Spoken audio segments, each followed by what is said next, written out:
Session.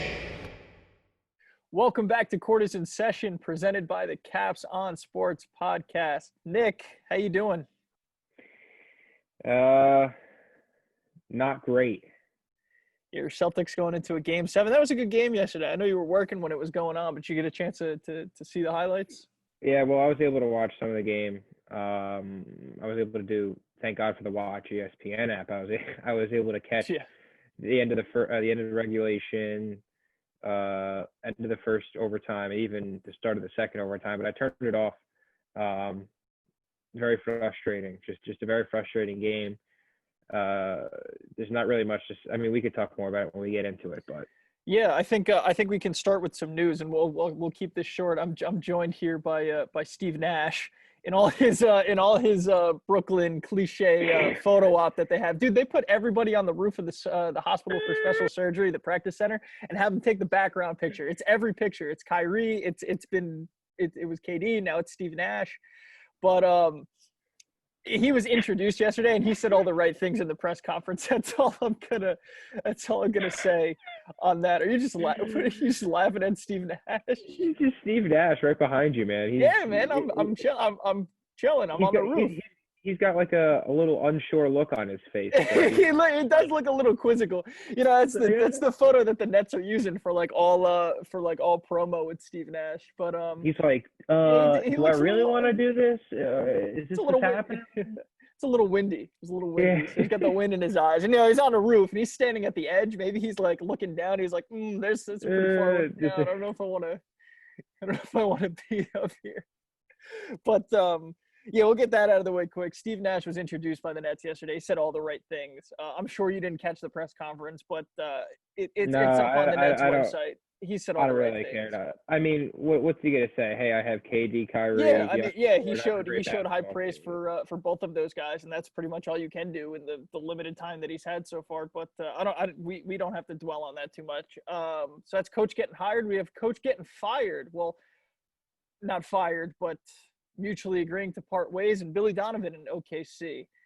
Well, did you see there was a report that OKC offered him a 2-year extension prior to the restart?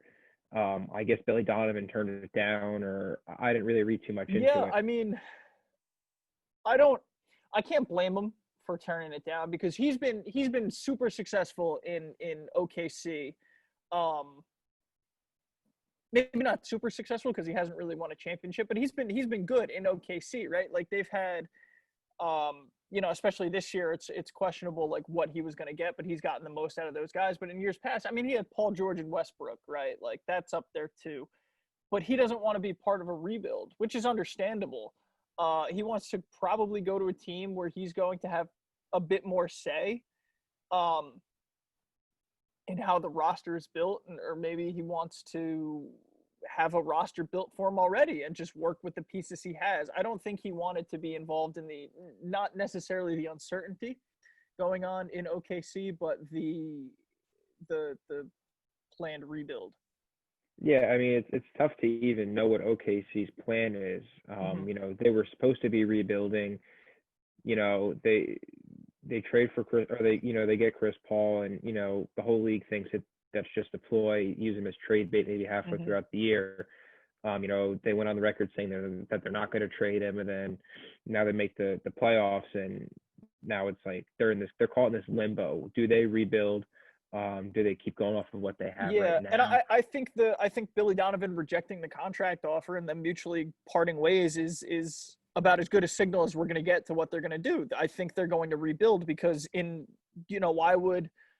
why would Billy Donovan turn this job down if they weren't going to rebuild, if they were just going to continually build on the success that they've already had, right? I think they plan on blowing it up, which the writing is on the wall then for Chris Paul, which we can get into a little bit later. We're going to be introducing a new segment. I'm going to workshop a name for it in the next 20 minutes. It's going to be in the back of my mind, like brewing. But I'll think of something. It'll be on the fly, right? But I'll think of something. So Chris Paul is gone. Danilo Gallinari is probably gone. And Steven Adams is probably gone. And so is Dennis Schroeder. Like that, they have pieces there that aren't Mhm. stars, but are good like rotational players. I don't know if Steven Adams is a starting center in the league anymore or up in that upper echelon. I think you can get away with starting him on some teams, but like what value does that have? You know, what value does Danilo Gallinari, Chris Paul, and Schroeder have? Mhm. It's going to be interesting to see what they do. Yeah, I mean, like we said, they're in a tough spot. I mean, especially having solid pieces with Shy, Danilo Gallinari, like we're saying, he's getting old. Steven Adams is a good trade piece. Mm-hmm. Like, what are they going to do? And that's probably um, the problem. Well, that's probably what the OKC's front office is even saying right now is, listen, Mm-hmm. we don't really know how we want to approach this. Like, Yeah. uh, I don't And know if you want. they're like Rambo with their draft picks. Like they just got him in like the bullet like vest, like going over Just the chest they, there. they got it They got all. him strapped. Yeah. I mean that's another thing too. But we've seen teams use those picks as trade bait too and rebuild instead of rebuilding through the draft. You rebuild Mm-hmm. through trading and maybe even the free agency block. Um, but I mean, I don't blame Billy Donovan for not wanting to be there. But at the same time, I mean, it's a pretty good gig. But there's a lot of other good openings out there now too, especially when it comes Mm-hmm. to the Philly job. Um, maybe not so much Detroit, but other than that, I mean, even with the Pacers, but it's tough, with the top two jobs, I think going already with the Knicks and the Nets, and even because Mm-hmm. did Chicago agree to keep their whoever their interim was? Or are they No, moving on? I think they're still searching, and And that's a good gig too over there in yeah, Chicago. it is. So I think that he Billy Donovan definitely has his choice, and I think he's going to be up on a lot of people's a lot of teams Mm-hmm. on their coaching list. He can go back to college too. He was a very successful coach at Florida. Like obviously that's a bit of a step down to go from, pro basketball coach to college coach. And obviously Mm-hmm. responsibilities are a little bit different, but that's where he made his name. And if he doesn't get a job in the NBA, and it doesn't look like he's going to get a job in the NBA, I guarantee you a college program is going to be like, look what Billy Donovan did in the NBA. Look what Billy Donovan did at Florida. Let's bring him into our program and reshape what we got going on here. So that's an option. Mm-hmm. Um, I think that's enough on Billy Donovan. I think we might have got a bit too far with him. Yeah, But Billy Donovan and whatever. we have to get to some of these playoff games going. Mm-hmm. But first, let's say bon voyage to Milwaukee. They go back they go back to Wisconsin right in time for football season. Right in time to see Right in it. time for football season. Nothing Um, like it. This is no, tonight. Well, it's I mean, we're recording on Thursday the 10th, so it is tonight. But whenever you're listening to it, yeah. football. Yeah, so that'll be fun. Look out for the Caps on NFL show, the Ice the Kicker, which launched Yes. yesterday. They got some good. About 3/4 of the way listened through it. They got some good takes on there. I'm excited for football season. But yeah, back to Milwaukee. I mean, they've packed up their bags. They're out of Orlando, and they lost 4-1 to the Miami Heat. Mm-hmm. What'd you see in that series? Like, what went wrong for Milwaukee Uh, just they aside look from Giannis flat. playing hurt? I mean, they just look flat. They I do. mean, the thing with being hurt, um, you got to figure all these teams are playing every other day. Mm-hmm. It's not just Giannis who's playing every other day. So to think that, like, there's got to be all these injuries and stuff that nobody here knows about or that we don't know about. There's got to be. Mm-hmm. Everyone plays through injury no matter what sport it is. So resting him game 5, I think, is smart because I think they were out of it to begin with. Why not preserve the future and make sure he doesn't hurt himself even more? Mm-hmm. I get that, but the Bucks just look flat. All bubble, they've looked flat. Their offense, their defense. I mean, they're number one. They were the best team in the NBA. Offensive efficiency, defensive efficiency. They just didn't look like they came to play. Again, it's another offseason where Milwaukee needs to do whatever they can to improve the team around Giannis. I mean, that seems like it's how the only whenever you talk about the Bucks, that's always what you talk about.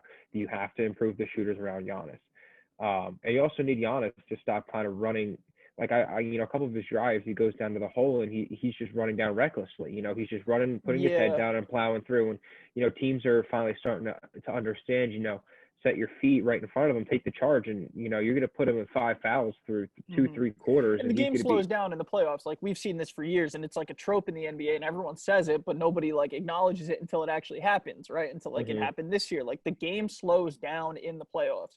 You cannot run as much transition as physically as the Bucks do, and that hurts Giannis. Every time Giannis, drives into Bam Adebayo or Iguodala, Jimmy and Butler, Crowder, anybody. Butler, like they were right there ready for him. They were prepared for it. And then if he pulls up, they're saying thank you for pulling up, right? Like I don't know. I'm not very high on this Bucks team. In the front, and like you said, they were the best team in the regular season. But like, I mean, I voiced my opinion on Mike Budenholzer. Like, he doesn't make adjustments. Everybody's caught on to that his last couple of years in Atlanta, and now the first couple of years here in Milwaukee. He just doesn't adjust. And we've talked about this before. How do you adjust when you're the most successful, team in the regular season? But there's a reason why it's playoffs. The Milwaukee needs. I mean, not only do they need a triple-double or 25, 15, and whatever from Giannis, but they also need consistent Chris Middleton to put up 25, 30 points a game. They can't use a Chris Middleton that's shooting 2 of 11 from downtown, who's missing his open shots, who can't, pass. He has to be the number 2 guy. And I never thought he could be.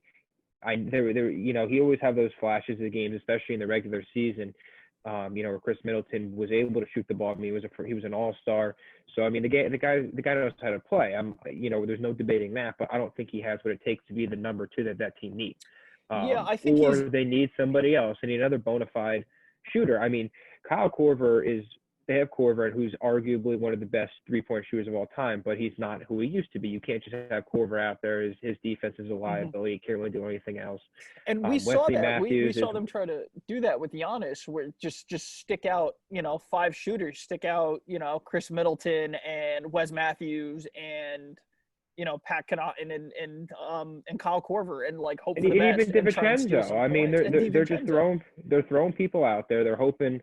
They're also kind of banking on Brook Lopez to just kind of sit behind the arc and maybe do a pick and fade and try to hit a 3, which, I mean, you can't really be relying on him to do that all season.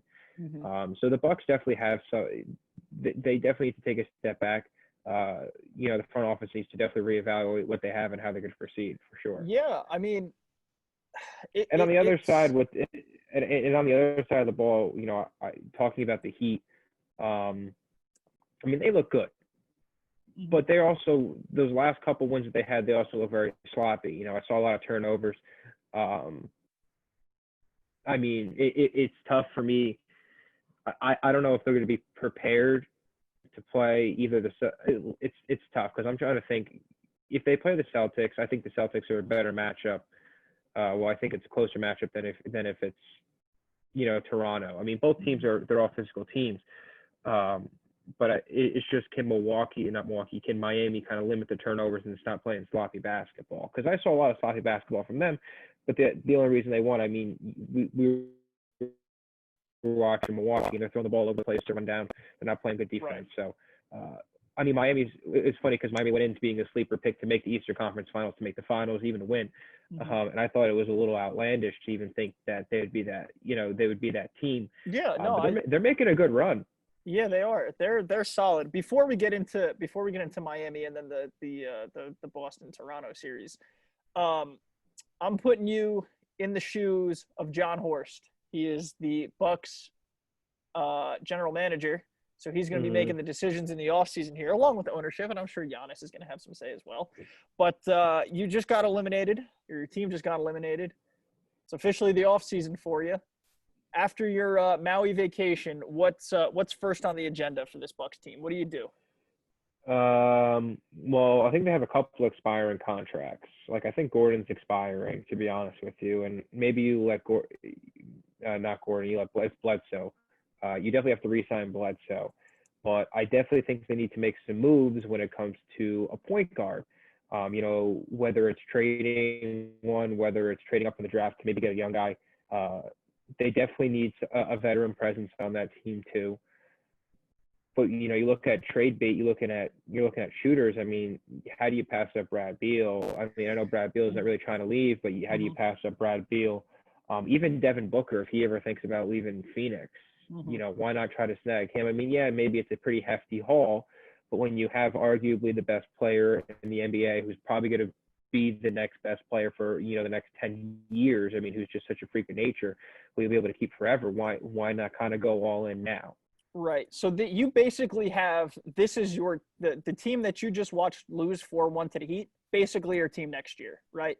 Yeah. Sans Kyle Korver, Pat Connaughton, Sterling Brown. You let those three guys go. Maybe you sign Pat Connaughton to a little bit of a sweetener deal just to keep him. But like, the team you have, the team you just lost to, or the team that just lost is the team you have now, basically. And you said, like, try to get a shooter, try to get an additional piece. But, like, I look at these pieces and it's like, who am I trying to get here? Like, with these. Well, Steven, who do you get? Yeah, exactly. You don't trade Giannis. You don't trade Giannis, No. obviously. No, you don't trade Middleton. You don't trade Middleton. Who wants Eric Bledsoe? He's 30. He shows he stunk in the playoffs, and you got to pay him 16 mil next year, 18 the year after, 19 the year after that. Right? Yeah, how you gonna get him off the books? How are you gonna get him off the books? And we've seen like teams you can get off. I mean, the Nets did this a couple of years ago with Tim Mozgov, right? They took on Tim Mozgov and D'Lo from the Lakers, and it was basically like, hey, we're gonna take D'Lo, but we'll also take this crap contract you have. That's kind of what you have to do. You have to kind of package Eric Bledsoe, probably with picks. Yeah. Because I don't see who really moves the needle here. I mean, they're definitely they're in a tough situation. I mean, maybe it's going to take moving on from Chris Middleton to make that move. Perhaps. Maybe package Middleton and a contract like Bledsoe or an expiring contract or whatever, and just try to go and get a star. Because I mean, Chris Middleton isn't proven. That's the thing, is he's not really a proven shooter. He hasn't proved himself in the playoffs these past couple of years, and they need him to. Giannis needs him to. The team needs him to, because Giannis isn't going to shoot the lights out. You're not going to give Giannis the last shot if you need a three to win. Right. You know where it's going. So maybe they need to switch up in their in the head coach too. I mean, it's tough to say you want to fire Budenholzer. Would you fire Budenholzer? It's I think it's so tough, because that next year he's going to come out and it's going to be the same Milwaukee team. They're still going to go 60-10, whatever they usually go. They're just going to have their tremendous regular season success like they usually do, but it's not going to translate over again. I mean, I give him another season at the most. I say, hey, maybe let's run it back. Maybe they're thinking, let's run it back. Let's see if we can add any, cheaper pieces, cheaper role-playing pieces. Maybe get a couple of shooters for the cheap. Maybe try to draft really well, or really try to invest in this draft. Get some shooters, or maybe try to develop. And then after that, I think they got to make a move. Something's got to change over there in Milwaukee. Yeah, it's tough, especially for them this year. They have Indiana's 24th overall pick in the draft. So, I don't know what you expect getting at the end of the late first round there, but hopefully they can turn it into something. All right, we touched on Miami a little bit. I mean, I don't really have much to say about Miami. Yeah, no, I don't know either. I think it's phenomenal that they're here in the first place, right? I to be honest though, I don't think they beat whoever they play next, whether it's Boston or Toronto. I don't think they beat either team. I think it's gonna be close. I think we're gonna get. I mean, we're getting a coaching duel right now with Nick Nurse and Brad Stevens. You're gonna get another coaching duel with Nick Nurse and Eric Spoelstra, Brad Stevens and Eric Spoelstra. It's gonna be interesting to watch both those teams how they play. But I think if you're Miami, I think you want to see Toronto. I don't think. Oh, you 100% want to see. You 100% want to see Toronto. You're looking at a Toronto team that is just kind of. They haven't underperformed, but they're underperforming. They're not, but they are. As well, especially in those three losses that they had to the Celtics, they just looked god awful. Even in these past two wins that they've got, they've really had to scrape and claw and fight and try to get it. It's taken Kyle Lowry flopping all over the place. It takes Nick Nurse standing in the corner on the court to make Tatum pass the ball out of bounds. Oh man, man, does that get me mad? What happened last night? That gets me so mad. Right. So all right. So yeah. So that's a good bridge into this series. We're looking at we're going into a game 7. Last night, Toronto won 125-122. Right, in two overtimes. Just reading some box score stats. Kyle Lowry had 33. Norm Powell had 23. They drew up the ISO for him at the end to get the game winner, and he kind of dudded it. OG Anunoby with 21, with 13. VanVleet with 21. I want to talk about OG Anunoby in a little bit, but reading some Celtics stats, Jaylen Brown had 31. He looked like a man possessed for a little bit there. Jason Tatum. Oh, give me that Marcus Smart triple-double, baby. Give me that Marcus Smart triple-double. Marcus Smart triple-double, 23. I love that man, dude. I love that man.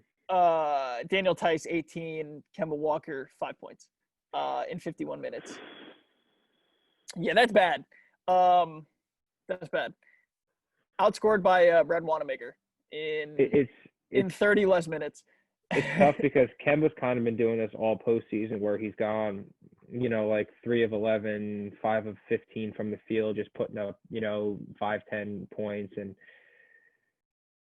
it's getting tough to watch because you sign him, and yes, he's more of a team-friendly point guard who's going to pass, get the ball to the open guy, dribble drive, pass out, whatever. I get that, but he's also cardiac Kemba. Mm-hmm. He's got the range, he's got the drive and stop and fade away that just works every time.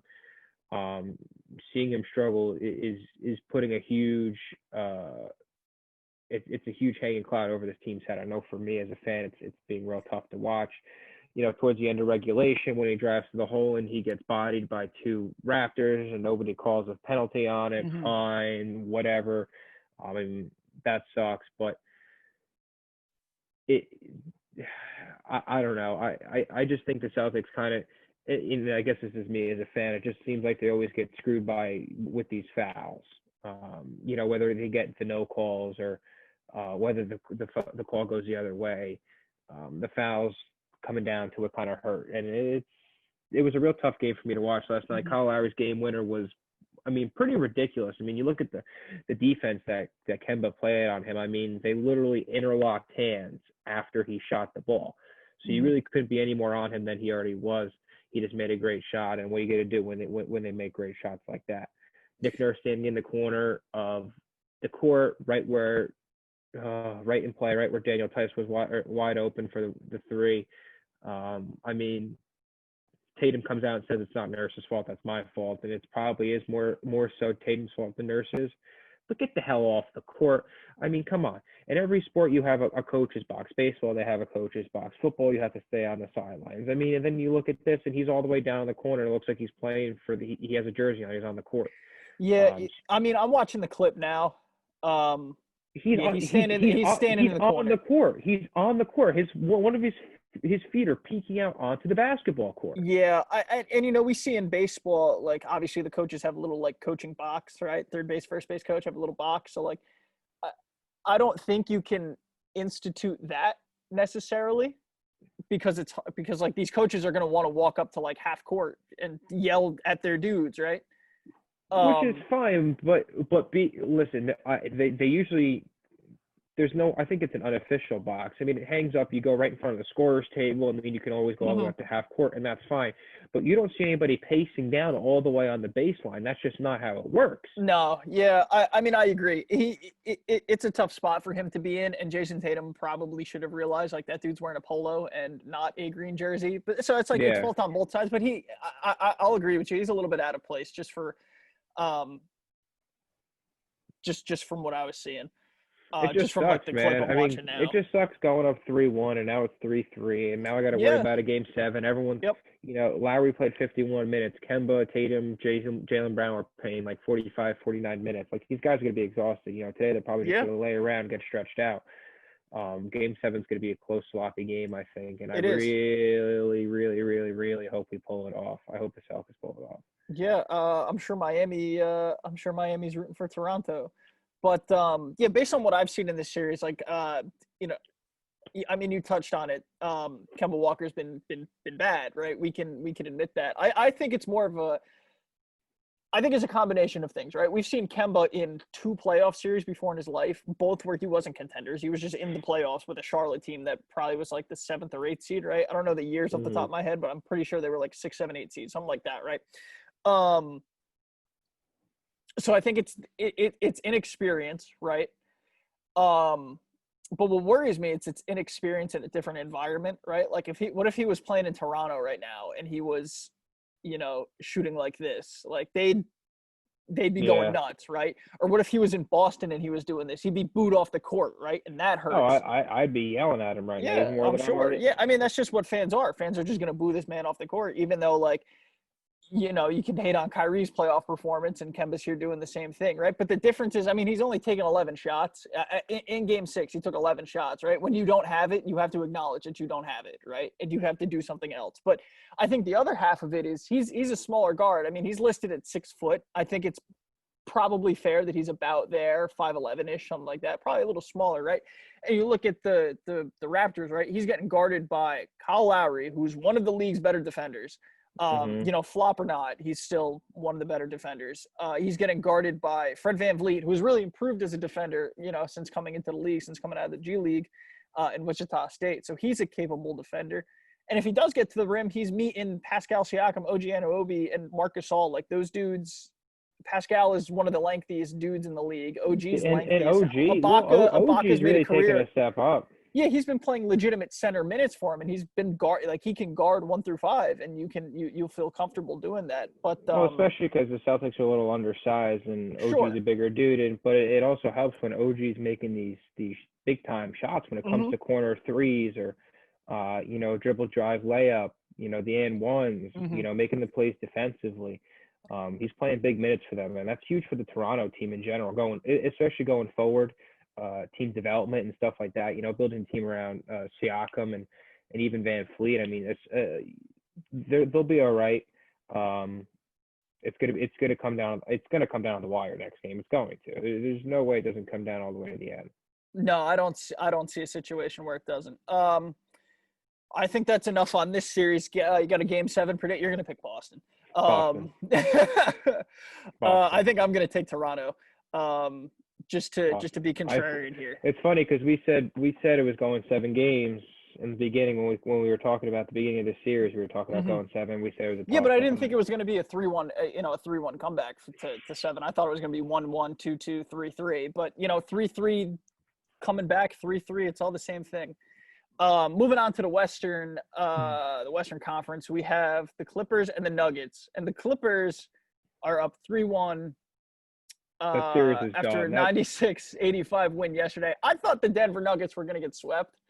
And they won a game. I told you they were going to game. I told you they get a game or two. They'll get a game or two. Yeah, no, you're right. And they've looked competitive. And they've looked competitive enough in the game that they won, right? They stunk in game 1, right? We can throw that one out the window. They lost 97-120, but they won game 2, 110-101, and then lost game 3, 107-113, right? Game 4, 11-point loss, 96-85. They had nothing on offense. Like, they couldn't do anything on offense. And that's what happens when dudes like Kawhi Leonard and Paul George and Patrick Beverley lock in, right? You're not going to be able to do anything. And looking at Denver, right, like they got 26 points out of Jokic, 18 out of Murray, 15 out of Michael Porter, and 10 out of Gary Harris. Single digits from everybody else. Like, that's not going to cut it. Yeah. But to that same token, I don't know where else you go and get points. Do you let Michael Porter Jr. waste away on defense and just score? I mean, at this point, I feel like just give everybody a shot. I mean, you give Michael Porter Jr. a shot. I mean, even throw ball in there, see if he can do something different. I mean, I think they have to distribute the ball a little bit more, and I get that. They're down a couple of players when it comes to Gary Harris and Will Barton. Gary Harris has been playing. He's not much on offense, really, but he's. I mean, who are they down? They're down Barton, and are they down Barton and Monty Morris? No, Monty Morris is playing. They're just down Will Barton now. It just they look flat. They definitely need to get a couple players. I mean, but it's tough because if Michael Porter Jr. makes that jump, from just a bench player to a to Mhm. a starter. I think it's not even a huge jump to a star. It's just if he can make that jump from a bench player to a I mean, starter, I think they're going to be fine. on the offensive side of the floor, like he's there. He's about as probably not as good as he's going to get because I mean, this dude was probably going to be the first pick in the draft if his back wasn't, in 900 different pieces or his leg. Hmm. I think it was his back. It might have been his brother who had back injuries. He has I don't no. I know. think he had that. It was tough. He's had a pretty bad injury that pushed him back in the draft. But like even before, like when this dude was at Missouri, like this dude was one of the best dudes in college basketball.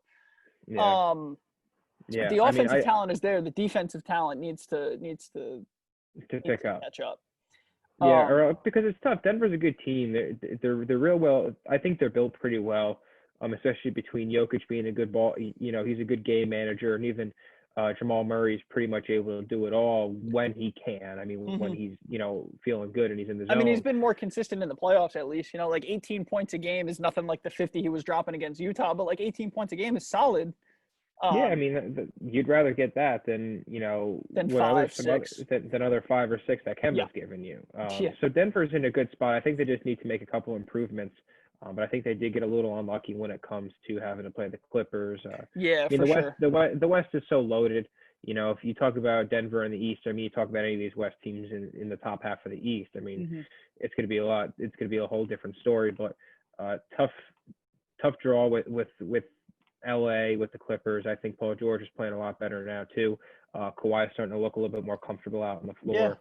they have like a lot of people have talked about this, but they kind of it seems like they have an off and on switch where it's kind of like uh sometimes they just get like I guess laissez-faire, right, and just kind of turn it off and just kind of go through the motions, and that's what happens when you're that talented. You can like flip it on and off. But up three That is one. so crazy. I mean, I guess because we're not athletic, we're not Yeah, right, professional sport right. athletes, but like they say it about every sport too, not just basketball, but I think especially basketball when they talk about like LeBron too, how he's able to just go like, and that's it, Yeah. and then he's just an absolute baller, and Hmm. it's just crazy to think that literally all you gotta do is look at yourself, say, hey, I'm gonna play real well Yeah. basketball today, and then And you start I'll playing. never hate it, especially when it's like LeBron, right? And I don't want to go on like I guess we can. I guess this is a good Yeah, we'll segue transition into to the LA. next one.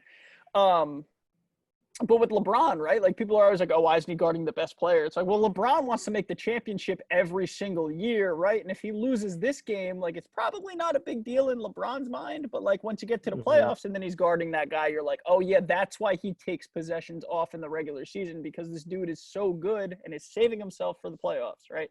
And he knows Yeah. he's going to get there." Um, but yeah, getting into Lakerland a little bit. They have the Houston Rockets tonight. It is 2-1 Lakers. Um, I don't like what I've seen from Houston, they look bad. Houston. It, yeah, I mean, yeah, They look real bad. I mean, I think D'Antoni can see the writing on the wall at this point. his I think he's contract's up. done. They're going to mutually agree to part. I'm going to put that in. I'm putting that into the aerospace now. They're going to mutually agree to part ways. I mean, he's done, and I just don't know what the problem is over there. Russell Westbrook has gone out already in the media saying that he's just running around, Hmm. which, to be honest with you, it always looks like he's just Yeah. running around. Well, Whenever I'm the watching, fact that he's running around is more than 90% of the Houston Rockets team does because they just stand there because James yeah, Harden is too busy crossing up in the front court. And I'm not going to say like whether it works or not because it works. James Harden is probably the best scorer in the like pure scorer in the NBA, right? Or one of the best scorers in the NBA, right? So if their job is to stand around, right, and Russell Westbrook is complaining about doing too much running around, then so be it. I mean, I think it's more so that Russell Westbrook needs to shoot the basketball and put it inside of the Yeah, net. and I think Gotta go in. the best way for him to do that is to not shoot the basketball. It is to just run. Just run. Who's guarding Westbrook? Right. Who I couldn't even tell you. Exactly. KCP, Danny Exactly. Green. Exactly. Right. And you know what he's doing? He's like, bet, pull up three. And is that the Houston system? Yeah. Yes. But should it be for Russell Westbrook? No. Just No. have him bull through the line, right? That's At the Russell most, Westbrook special. at That's the most Russell you're going to Westbrook. get 3 points, right? at worst, or like somewhere in the middle, you have to. You get 2 attempts. You're wearing down AD a little bit, right? You're making AD work for, I don't know, block shots, defensive rotation. At the very least, that's what you're doing, right? Well, on top of putting fouls on their best defender, whether it's AD or even if it's LeBron. I mean, just trying to put the pressure on the referees to make that call when you're driving and, you know, everyone's hands are up and you're up there going like this and you get a slap. I mean, you want them to make the call. You want the game the pressure to be on the referees. Mm-hmm. But we talk about Russell Westbrook's athleticism and his intensity, and he needs to stop shooting the basketball. Yeah. Okay, and maybe give him a couple 3-point attempts a game, fine. But when you're going like 2 of 15, like, put it away, dude. Just drive to the hoop, kick out to somebody else, and make something else happen. I think he's trying to do too much. I haven't seen much, if anything, from James Harden. You know, the rotation between Austin Rivers and Rocco and even Eric Gordon. I mean, I don't know why they don't give Eric Gordon more shots. He's always making stuff from beyond the arc. He's got a good stroke. PJ Tucker in the corner. Mm-hmm. I just don't think that the team is run very well, and I think it's all D'Antoni's fault at this point because they've had pretty much basically the same team. I mean, with some pieces here and there that have moved, and nothing's changed. And whether D'Antoni said, "Hey, listen, I want to run it back," or "This is it right here, we're going to run it," like I got it. Mm-hmm. The same thing. It's just not working. I think D'Antoni's got to go. Yeah, I think. I mean, it's tough, right? Because I don't think Russell Westbrook was D'Antoni's choice. I don't think, knowing everything that goes on in that Houston organization, right, and what we've seen from them in the past, like I don't think Russell Westbrook was that was their choice. I think it was James Harden's choice. And when James Harden's like, "Hey, I want this guy," you're like, "I bet you got him. Like we'll figure it out." But yeah, I think you hit on everything with Houston. I do want to highlight Robert Covington, right? Because he's playing the 5, and that's cool. And he's like 6'9", 6'10", right? And he's been I mean, he's been lauded as one of the better perimeter defenders and one of the better offense guys. But he's 6'7". He's playing center. He's doing a damn good job at it. Like he's doing about as good enough. He's doing better than I expected, right? Like, anytime you see 6'7" dude playing center, you're like, maybe not, but. You know, he's tough. He's given AD hell, and you know AD's a phenomenal player, but he's getting his points too. To be fair, who else you going to put over there? You know, I don't really like this whole thing of them not having a center. I get that that the NBA is going to a smaller, you know, a more rotational, 5 on the court. I get it, but you still need a big guy. I'm with you. Like being like the Celtics. The Celtics do not have a big man. They have Daniel Tice, who's not that big. He's like probably like 6'8", 6'9", if anything. They have Robert Williams, who just comes off the bench and does whatever, but consistently struggling for rebounds, not having good interior defense, putting all the pressure on your wings to not let anybody drive and make the defensive play. You can't put all the pressure on them. And we saw Draymond Green tweet, I think it was at halftime of the Rockets game, or maybe it was after the Rockets won a game, and it was like, if you're a center in the NBA, you don't want to see Houston win, right? Unless your name is Karl Anthony Towns, Joel Embiid, and I think he said Bam Adebayo as well. Yeah, and to that point, like I think you need somewhere in between what's a tradition? Like who's a traditional center? It's hard to even point at one, right? But you need somewhere between a traditional center and Robert Covington / Daniel Tice, right? And that middle ground is Bam Adebayo, who is still 7 foot, but he moves like a forward and he can pass like a guard. Like that's kind of what you need, right? And it's tough because those guys only come around every once in a while. But yeah, I mean, you talk about the old school big men. There's not too many left of them. No. And when they are around, nobody wants them. You know, like you just talk about these big guys who would just play defense and you talk about like Hassan Whiteside. All he can do is stand up there, play defense, grab rebounds. Nobody wants him. Yeah. I mean, obviously that the Blazers kind of got him and they took on that deal and he's kind of working out over there. But you look at someone like him, and even, I mean, Nurkic has improved his game shooting wise on the offensive side, but those big players, nobody really wants anymore. You want somebody like Embiid, somebody like Davis who can stretch the floor, handle the ball a little bit. Gobert is a good example. Gobert's a great example. But we talked about Utah last week, and is Gobert out? Like, it's a good idea to just let Gobert walk and just try to improve it at the position, because you can. There's obviously a nice step up. I mean, you can kind of regress defensively, but you'd rather take that step in the offensive direction, I think. Yeah, I think I'm always in the camp of it's better to score 3 than defend 2. You know what I mean? Defend 3. You're gonna have an easier time doing that. I think that's enough with this. Pause. Rajon Rondo showing up. Oh my God, dropping 21 points, 9 assists, 3 of 5 from 3, 8 of 11. He had the step back 3 and like short of the shot clock, and you could tell like Houston was like, yes, this is what we want, and then he hits it, and they're like, well, that sucks. Yeah, but like, if Rondo is beating you to the tune of 21 points a game, I think you live with that, and you're like, man, we lost, but like Rondo dropped 21, and is Rondo going to do that again? No. I mean, Rondo dropped 21, 9 assists, great 3-point shooting numbers. AD, 26 points, 15 rebounds. He really, I think last game he realized like, oh shit, that's Robert Covington, and I'm Anthony Davis. So let's go to work. Let's go. Like, let's go to town. I don't think this series is over. I think Houston gets another, because there's going to be a day where they just shoot the lights out and LA can't keep up. Fine. Yeah, I give them a game, but I think the series is over. I don't know if they get 3 more. No, I think the series is over, whether it's 4-2, 5-3, or no, 4-2, or even 3-1. Would you have a difference of opinion if Houston came out and knocked the wheels off LA and it's 2-2? Like tonight. If they just kick the doors off of them, and it's going to be like a 3-point mirage, right? You're not going to know what to say. Like, would you give it a different series? I say no, because I mean, I think a lot of this is going to hinge on Russell Westbrook and his ability to score and play a little bit better. Russell Westbrook maybe has a good game.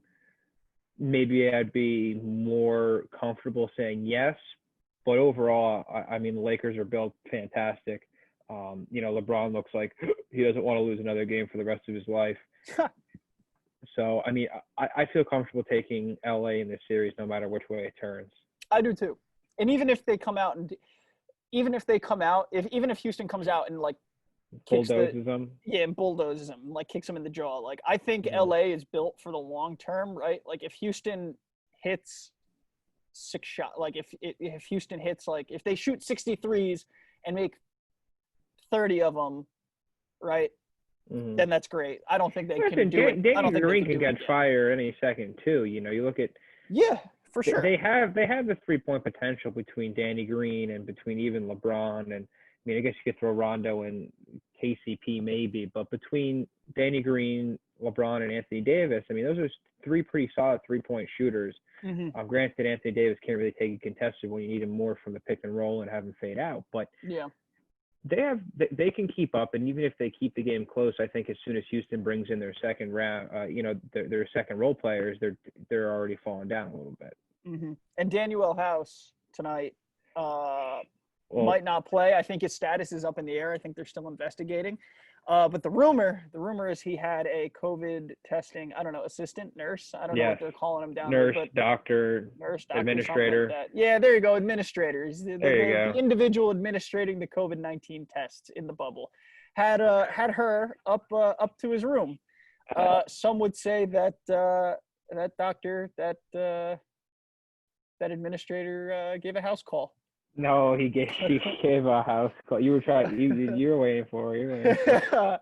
Yeah, so his status is up in the air. It's a big deal because these COVID-19 test administrators are coming in and out of the bubble, not as they please, but like when they're needed, right? So it's breaking the bubble. If it was, a person that's been in the bubble for X amount of time, I don't think it'd be as big a deal, but we'll see how that plays out. Hey, Daniel House really wanted to get his. He didn't really care about. He wanted to get his. That's fine. I think they are going to make him quarantine for 10 days, probably, or Oh 7 days, yeah, or no whatever. doubt. Whatever the minimum is, I think they're going to have him quarantined, and I think it's 10. I think it's it's 10 10 days. days. I Yeah. thought it was situation based, because I remember, I think I don't remember who left the bubble, but they went to a wedding and they got tested Oh no, you know what? Mike Conley and the birth of his child, like he was getting tested every day, so they let him only quarantine for I think like 2 days or something like that. Still getting tested every day, so we'll see. Daniel House denies any wrongdoing, but moving on here, we're going to. I'm going to give you a game which I mentioned earlier. I'm going to call it in an ode to Adele. Rumor has it. Okay. Okay. Woo. Rumor has it. Woo. And some of these have been touched on in just our conversation, but All right. Buy rumor or has selling it, these rumors? Let's see. Nick, that the Sixers are seriously debating making a trade offer for Chris Paul. And Oh my these are all God. courtesy of Top Ball Coverage, who does on Dog. Instagram, who does a great job of conglomerating every big news from around the NFL into one Instagram page. So yeah, the rumor: Sixers seriously debating making a trade offer for Chris Paul. Also debating about making a trade offer for Chris Paul, the Milwaukee Bucks and the New York Knicks. Rumor: where are you with each of those? Oh God. First of all, Philadelphia, bad idea. I mean, good idea for the team, but what are you gonna do? Trade your whole team and just have those three guys run up and down the court the whole time? I don't think he's going to Philadelphia. I could Okay. see it. I could see it playing Milwaukee, but we talked a little bit about Milwaukee before about what are they going to trade away?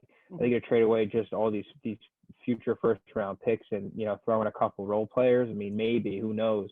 And then OKC is just going to have the whole entire 2021, 2022 draft in their back pocket. I think a smart move actually might be the New York Knicks. You're looking at an old veteran player who's going into a rebuilding situation. A team that can afford to give up some capital. Would he like being there? I don't think so. But to be honest, he doesn't really get the choice. I would buy it to the Knicks. I would sell Sixers and Milwaukee. Okay. All right, I hear you. I'm messing around in the trade machine right now. So I have the Bucks in one column, and in the other column, I'm gonna put the Thunder, right? So I'm gonna try to get Chris Paul traded to the Bucks, and you have to get rid of 41 mil to make that work. So does Eric Bledsoe get that done? Not quite.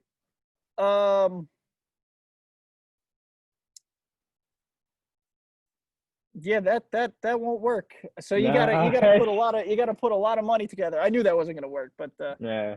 Bucks can only take back 21.1 million in salary based on the amount they're sending out. So if you cut 20 mil from the Bucks, the incoming trade would be successful. But I don't know if you want to trade one of these dudes making 20 mil over, because that's literally only Chris Middleton. Nope. Yeah, so that's tough. You might have Sorry, to Chris Paul. make some moves there. It'd be George Hill, Eric Bledsoe, and Brook Lopez. You could probably get it done.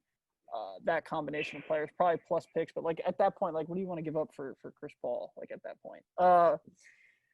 Okay. Rumor number 2, Nick. Rumor has it that the Clippers plan to pursue a deal for Giannis Antetokounmpo. Okay, now to be fair, what team out there in the NBA isn't going to? Okay, well, what team wouldn't want to have him on that? Who wouldn't want to have Giannis on their team? Nobody. I think both LA teams are going to make a pitch. I think Golden State's going to make a pitch. I mean, you're going to look at all these lower level teams making a pitch. I don't think he leaves Milwaukee. But respect to the Clippers for kind of coming out, even though they're not coming out, out saying, hey, we're going to make a run. Him on that team with two shooters like Paul George and Kawhi Leonard, holy shit. Yeah. I mean, you talk about how all he needs is a couple good shooters who can carry, the load when he's off the court and they can let Giannis be ball dominant. Kawhi and Paul George both aren't ball dominant players. I mean, I think that, I mean, wow.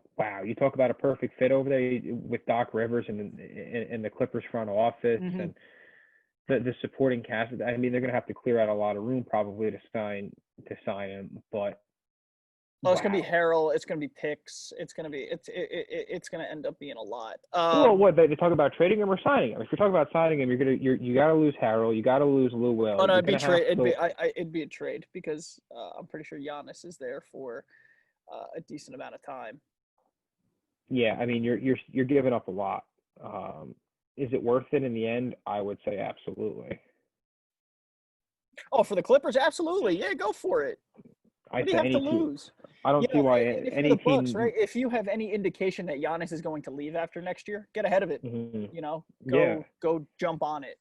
Um, I but think I that's but where we've not I think that's where teams mess up, whether it's NBA teams, whether it's any sports organizations, when there's rumors going that, a player's looking to leave, they don't capitalize off of it. yeah, It's a for business. sure. We thought, the whole sports industry is just a huge business when it comes down to it. Everyone's making money and everyone wants to make money, as much fun as it is. Hmm. Why not be smart with it? Like you're saying, if there's, I mean, he's saying he's not leaving, he's saying he wants to build the dynasty there. Cool. I get that. Good for him. Yeah, Um, but if there's anything about him going, see ya.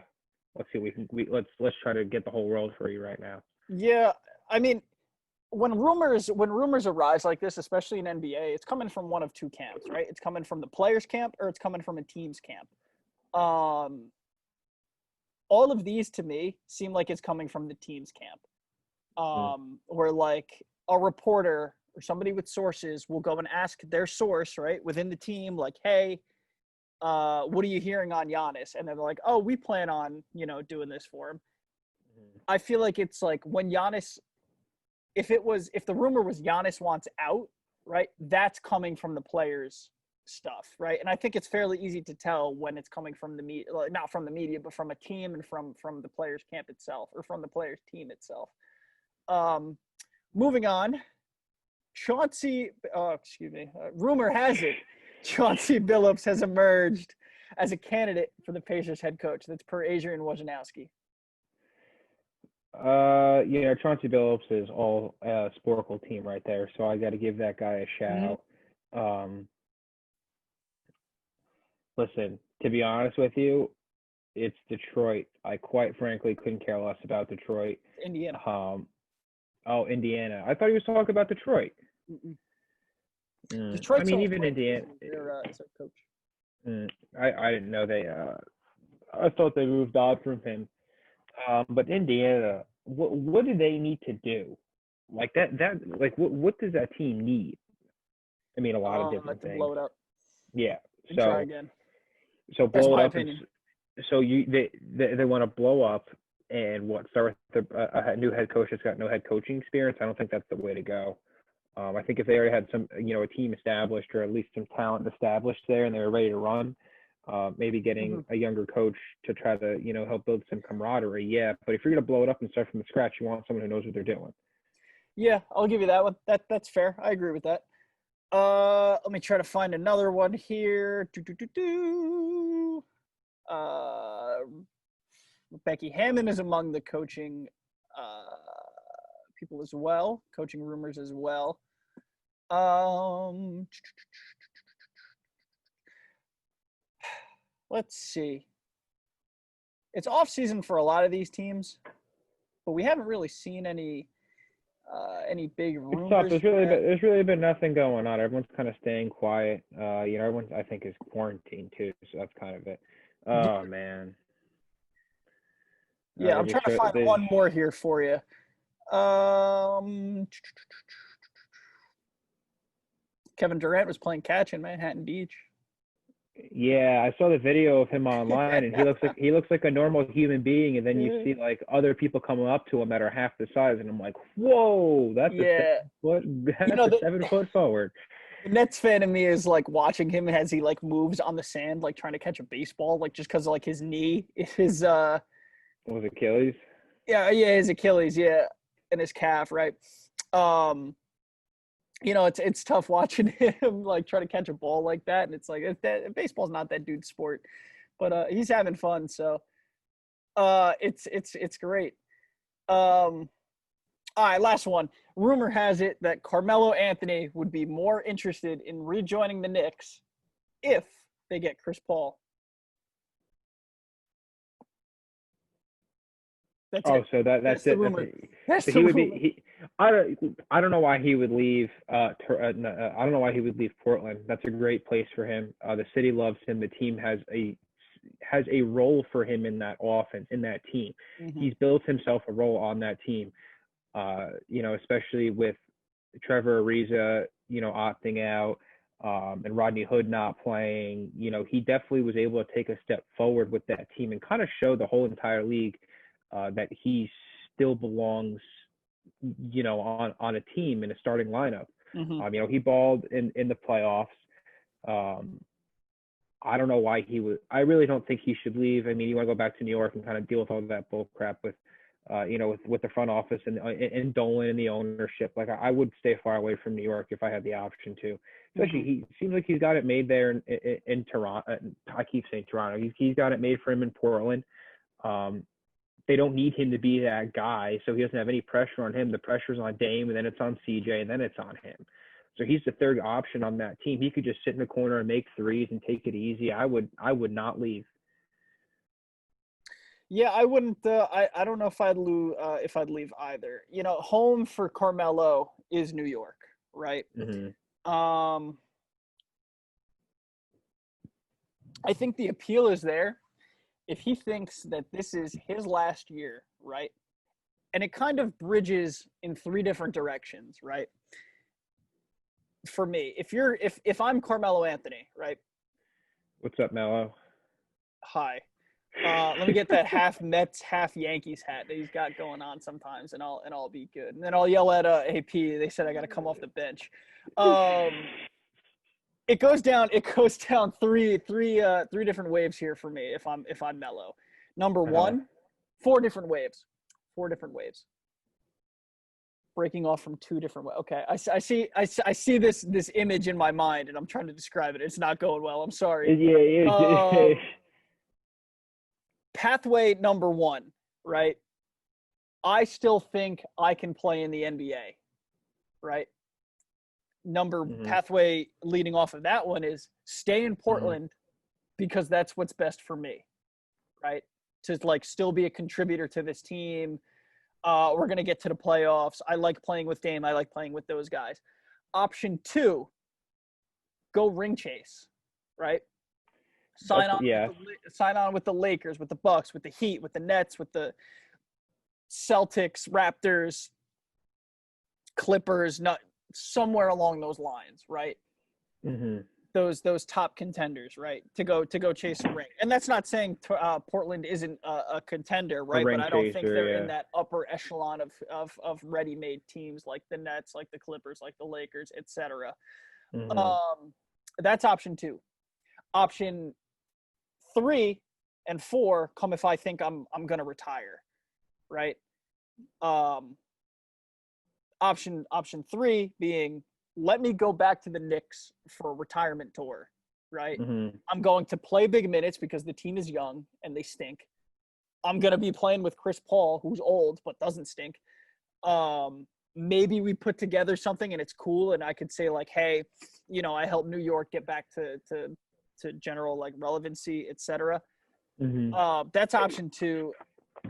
And that's if I think I'm going to retire. That's option 3. That's really the only thing I see him going back to New York for is a retirement tour. And to that point, you can have a retirement tour when you're done chasing, right? If you think New York is going to have you back no matter what, even if you're 47 and you just ride the pine the entire time, that's fine.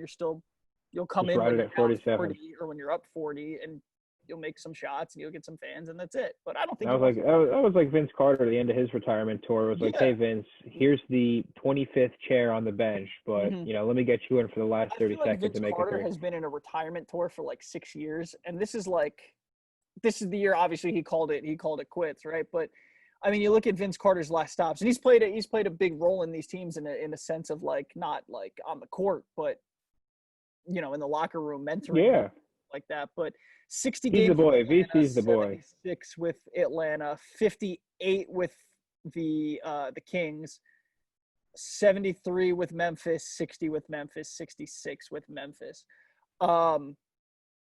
Those Memphis years, although he was getting minutes, kind of felt like that was the last we're going to see of him. And then he goes to sign in Sacramento, where they kind of do this old, like they bring in, they brought in Zach Randolph, they brought in George Hill, and they brought in Vince Carter, and tried to go with an old guy, new guy dynamic. That didn't really work, but I respect them for trying. And then he comes in Atlanta, and it's like, this is his last stop. And then he re-ups in Atlanta. It's like, okay, now this is his last stop. But ever since I feel like ever since he was in Dallas and maybe even Phoenix and Orlando, it's kind of felt like he's been on the downswing. So ages 34 to 43, right? He's been on the downswing. It felt like a retirement tour. But when you can do it that long, man, kudos to you. Making some money. Gotta do what you gotta do. Building the brand. Now he landed a job with ESPN as an analyst. Good for him. Yeah, did he really? The game. Yeah. He's an ESPN analyst. So I've already seen him on, whether it's SportsCenter or inside the NBA. So not my respect to that guy. He Good stayed for in him. the game. Good for him. I like when ESPN brings in those old players, but I hate when the old players are dumb, but they get like Twitter reactions. And I'm not calling these dudes dumb, but like Paul Pierce has some hot takes, right? Perkins has some hot takes. Yeah. But that's what moves needles. Like that's what gets people talking on Twitter. And you look at those players, and I mean, you even look at like Jalen Rose and other people like that just have big personalities. Yeah, and Jalen Rose has been doing this for a long time now. I mean, those are the guys that have big personalities. And you talk about, Kendrick Perkins. He's got a huge personality. He's always talking smack. And then you got people like Vince Carter, who's not going to talk smack, but he's going to talk basketball. He's going to make, a good analysis, and who's going to break down the game and kind of tell you how it really is from a player standpoint. For sure. Because he's only a month or two removed from the game. So I like it a lot. He's the man. I hope he does well. Yeah. I think our last segment here, as I expand my screen to share the screen, I realized that I still have Steve Nash's quizzical looking face overlooking Manhattan. I have tried so hard not to look at that thing the whole time. I'll have a new background next week. I'm gonna make it a bit. I'm just gonna have a new background every week. Oh my God. So this week, Steve Nash. Next week, TBD. All right, so getting into the last little bit we have here, Nick, we're going to play some trivia. And we have a bit of a confusing one for you. Can you name the lineups who had the most net points in a single season since the 2000-2001 NBA season? So we got a lot on here. 150, 10 minutes. I think we're going to crap the bed here. I don't think we're going to do that great. Oh my Lord. But let's get right into it.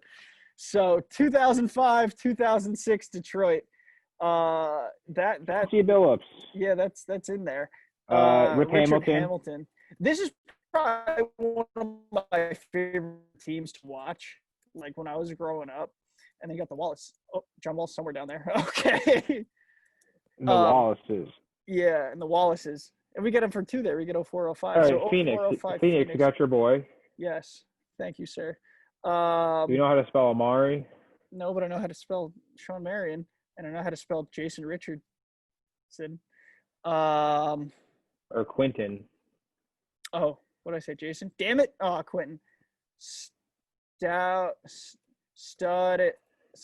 Hey, let's go. I don't know who their small forward was. That's tough. All right, 14-15 Clippers. This is Lob City Clippers. Was Redick not starting? No, Redick was on there. I just spell his name wrong every single time because I don't like I feel like it's Red Dick, not Red like Ick. You know what I mean? But we'll move on. Matt Barnes starting there. Yep. Griffin and DeAndre Jordan. Yeah, that guy. 07, 06 or 07, 08 Rondo. Boston is probably Rondo. Pierce. Who's playing shooting guard for them? Oh, Ray Allen. Good shout. KG. And Kendrick Perkins. There you go. INS. This one is Curry, Thompson, Draymond. I gotta take Draymond. And center. was probably Zaza. Is it going to give it in if I type in Pachulia? No, he's down there, though. I don't know who's playing center for this team. Kayvon Looney. No. It might be Mo Spates. No, it's not Mo Is Spates. it West? David Lee's down there, though. David West is there. It's not JaVale McGee. All right, we'll get back to that one. Sacramento. Unless it's Varejao. I don't know how to spell Varejao. I only know Chris Webber from this job. Apparently, I don't know Chris Webber. Is it Mike Bibby? And it's probably Peja Stoyako. Go. No shot. This one is Westbrook. It would help if I spelled his name right. Harden. Oh no, it's not Harden. No, it's not Jeremy Lamb. Jeremy Lamb. It's Durant. Andre Ibaka, Roberson. Who's playing? Adams. Roberson. Yeah, it is Roberson. Yeah, Indiana. Paul George. George Hill. Who's it? Is it Lance Stevenson? Their shooting guard.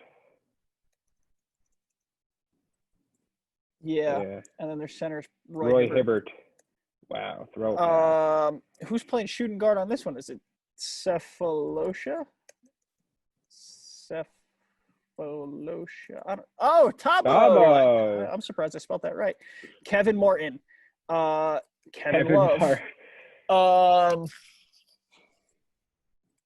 Nikola Pekovic. Ricky Rubio? Rubio, yep. And at small forward is Wiggins. No, not Wiggins. No. I don't know who's playing small forward for this team. Houston in 06-07. It's probably Yao Ming. Aaron Brooks. Wow. No. Rafer Alston, net legend. Let's go. I don't know anybody else on that team. So San Antonio, we can do Parker. We spelled Ginobili a million times. Come on. Duncan. He's not a starter. So I don't know.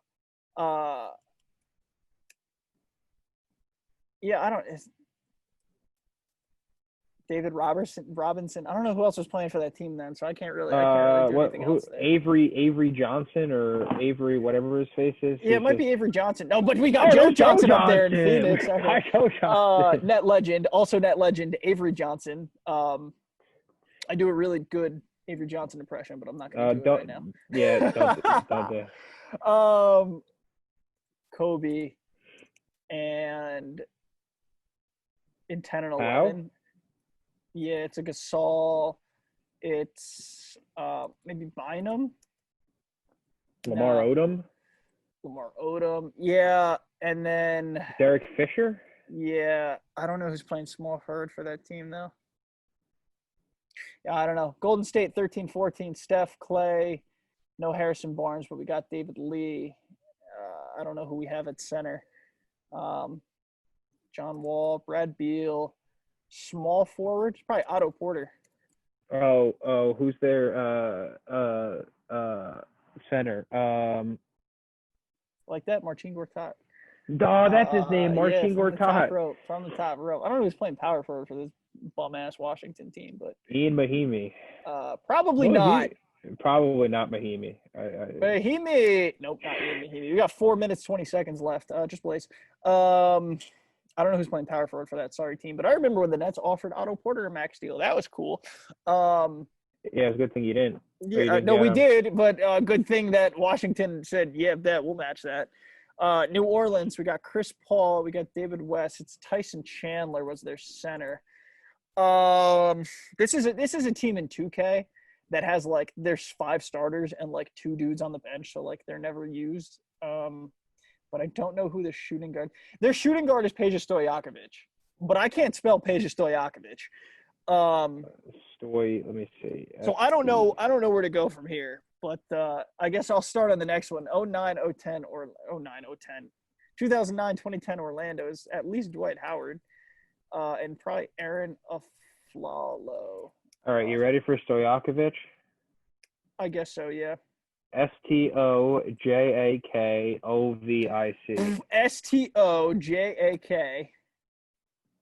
Ovic.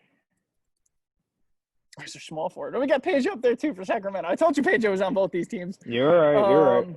Point guard is probably Jameer Nelson. Yeah. I don't know who is their shooting guard, though. It's Aaron Aflalo, but I can't spell Aflalo.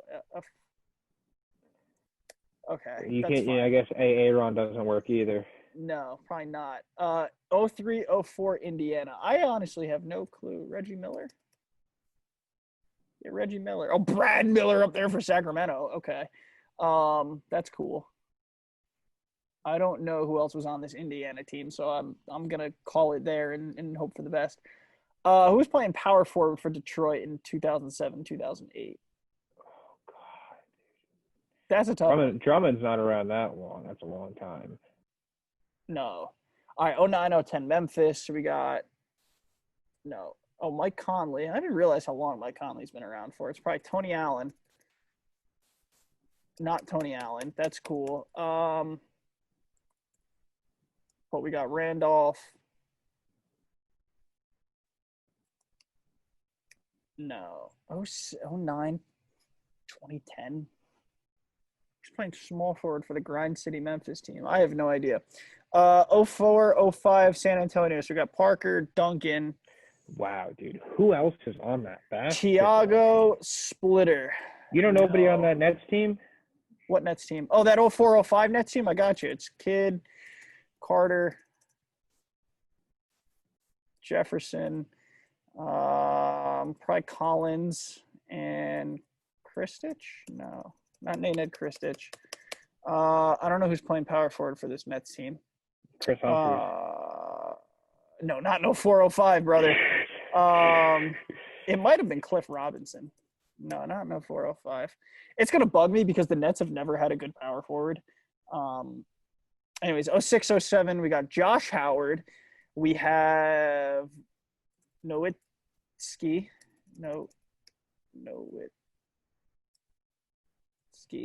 Dirk. Point guard's on Berea. It's not Kidd. Who's running the point for Dallas? I don't know. 13-14 Portland. We got Lillard. McCollum. I can't spell maybe. I don't know. You can't spell McCollum. McCollum. Apparently it's not McCollum. All right, we got 20 seconds. You want to try to fill in these blanks? Rodney? No, it's not Rodney Hood. It's not Trevor Ariza. I'm surprised Ariza isn't on any of these, but that's a good shout too. Greg Monroe. No. Okay, so we missed Andrew Bogut. We missed Andrew Bogut. That's fine. I'll live with that. 03-04, we missed Doug Christie and Vlade Divac. Now, I didn't know Vlade Divac was still playing basketball in 03-04, but I'll that's okay. We missed Corey Brewer on the on this Minnesota team. We missed T-Mac, which I'm a little upset about.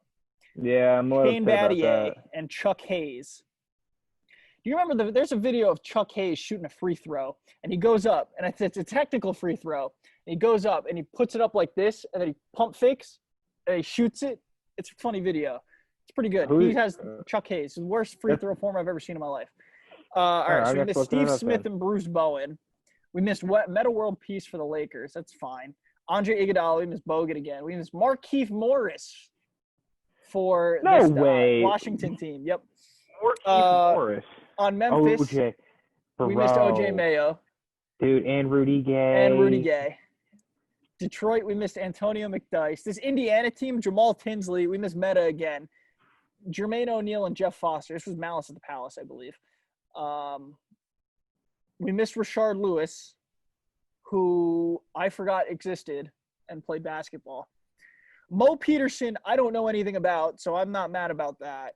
Manu Ginobili, who did start in 04-05, that's fine. Bruce Bowen and this guy, Rasho Nesterovic. Yeah, that guy. Yeah, get real close to read that. Rasho. I got Nate Kristich right, but I spelt his name wrong, so I'm going to give myself a point for that. And then we missed Devin Harris, Jason Terry, and Eric Dampier.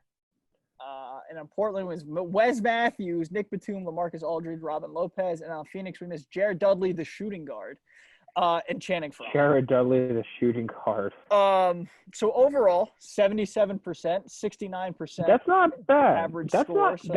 That's really not bad. Yeah, according to Sporkle, it's okay, I guess. That's fine. If Sporkle says we're okay, then we're good. Yeah, I mean, I agree with you. You know?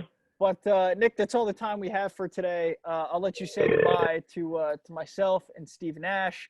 If you like what you heard on the podcast, give us a like, give us a rate, give us a review. Let us know what to. Oh my Lord! That's a game 7 mood if I've ever seen one. If you can't, support the Celtics, be the Celtics. You can't see anything. Let's go. That's all I got. Let's go C's. Give us a like, give us a rate, give us a review. Let us know what you think. Nick, until next week, adios. Always a pleasure. Yes, sir.